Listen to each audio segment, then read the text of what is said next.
안녕하세요. 강남대로 뉴스를 전해드리겠습니다. 확진자와 2m 이내에 접촉된 자택격리, 현재 344명 격리 중. 정부 자택격리 기준 강화, 메르스 때 2m 이내 기준 부활, 밀접, 일상 접촉자 구분 없애, 최대 863명까지 늘어날 가능성, 외출 금지 어기면 300만원 벌금. 4일부터 우한 폐렴 확진자와 접촉한 사람은 밀접 접촉과 일상 접촉을 구분하지 않고 일괄적으로 14일간 자택 격리 대상이 된다. 2차, 3차 감염자가 발생하면서 보건당국이 더 강화한 접촉자 관리 기준을 내놓은 것이다. 이들의 격리 상태를 확인하고 필요한 물품 등을 지원할 지방자치단체 전담 공무원도 투입하기로 했다. 2015년 메르스 사태 때 감염 우려가 높은 밀접 접촉자 기준이 됐던 2m 이내 접촉 기준도 그동안 우한 폐렴에는 적용하지 않았다가 다시 적용키로 했다. 질병관리본부는 3일 이런 내용의 방역 대책을 발표했다. 자택격리 대상자는 해당 지자체 공무원이 1대1로 담당하게 된다. 자택격리 863명까지 늘어날 수도. 보건당국은 그동안 확진자의 접촉자들을 밀접 일상 접촉자로 분류하면서 거리, 접촉시간 등 수치 기준을 적용하지 않았다.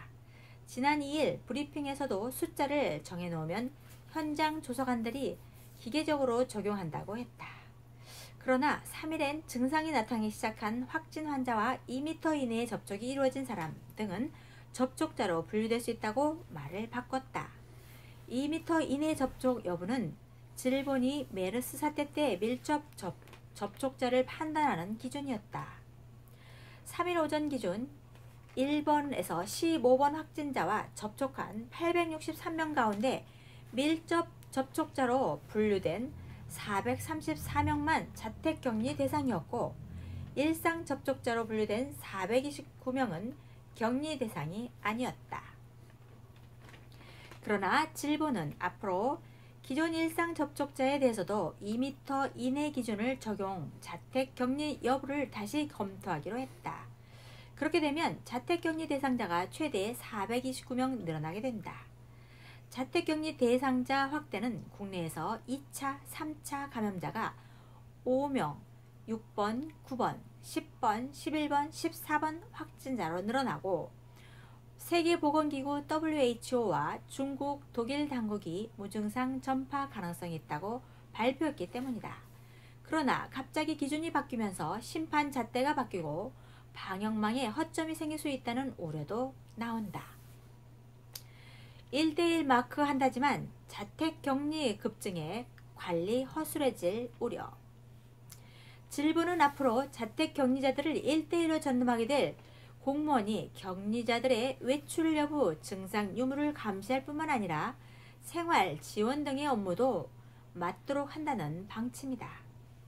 지금은 지역보건소 직원이 하루 한 번 이상 전화를 걸어 체온이 얼마인지, 기침 등 호흡기 증상이 있는지, 격리자 행동 수칙을 지키고 있는지 등만 확인하고 있다. 전문가들은 증상 발현자가 많아져 접촉자 수가 급증하면 지자체 공무원이 1대1로 관리하기가 사실상 불가능해질 수 있다고 우려했다. 자택 격리자들에게 대한 감시가 허술해져 몰래 집을 벗어나는 경우가 나타날 수 있다는 것이다. 실제 2015년 메르스 사태 때 서울 강남에서 자택 격리 중이던 51세 여성이 전북 고창 골프장에서 골프를 즐긴 사실이 뒤늦게 밝혀져 논란이 되기도 했다. 불가피한 진료 목적 등 아니면 외출 금지, 집에서도 1인실 사용해야. 자택격리 대상으로 분류되면 해당 지역의 보건소장은 자가격리 통지서를 발부하고 격리자가 지켜야 할 생활수칙을 안내한다. 일단 외출이 금지된다.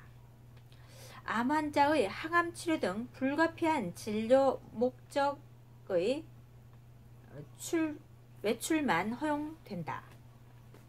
이를 어기면 300만원 이하 벌금을 문다.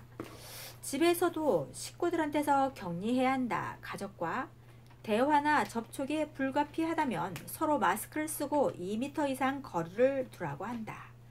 공용 화장실과 세면대를 사용해야 한다면 격리자가 사용한 이후에 락스 등 소독제로 소독하고 나서 다른 사람이 사용할 것을 권장한다. 식기나 수건은 개인 전용으로 준비해 별도로 관리해야 한다. 감사합니다.